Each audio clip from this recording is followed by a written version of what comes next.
और दूसरी बात, इस संसार में किसी को सुख दुख देने वाला कोई नहीं होता। गोस्वामी जी मानस में लिख रहे हैं कि लक्ष्मण जी समझा रहे हैं, भैया काहू न को सुख दुख कर दाता, काहू न को सुख दुख कर दाता, निज कृत कर्म भोग सब भ्राता।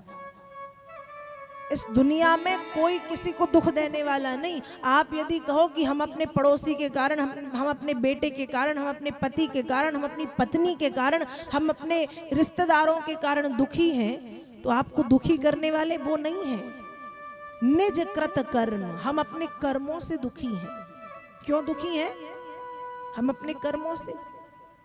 किसी एक उदाहरण, किसी को यदि पत्नी बुरी मिली है, हम कहेंगे हमारी पत्नी बहुत बुरी, बहुत परेशान करती है। अरे वो बुरी नहीं है, ठीक है, बुरी है, ठीक है, लेकिन आपने कोई कर्म किए होंगे ना कि उसका संग लिखा था और भोगना लिखा था। यदि पति बुरा है तो संग लिखा था और भोगना लिखा था, कुछ तो किया होगा ना पूर्व जन्म में, प्रारब्ध में। तो संसार में किसी को सुख और दुख देने वाला कोई नहीं होता। हमको लगता है कि हम उसके कारण दुखी हैं, हम अपने बच्चे के कारण दुखी, हम अपने बेटी के कारण, हम अपने बेटे के कारण, हम अपने परिवार के कारण, हम अपने समाज के कारण दुखी हैं ना। काहू न को सुख दुख, किसी को सुख दुख देने का सामर्थ्य किसी में नहीं। निज कृत कर्म, हम जो भोग रहे हैं, हमारे जीवन में सुख यदि है तो हमारे प्रारब्ध से, हमने कुछ अच्छा किया है तो हम सुखी हैं। दूसरे नहीं कर सकते हमारे जीवन को सुखी।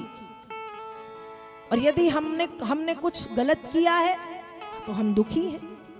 इसलिए कहते ना, ये कर्म की खेती है, जो बोगे वो ही पाओ काटोगे। बोए बीज बबूल के, सो आम कहां से पाओ। बीज बबूल का बोया है और सोचो कि आम बबूल में से आम निकले, तो कैसे संभव है।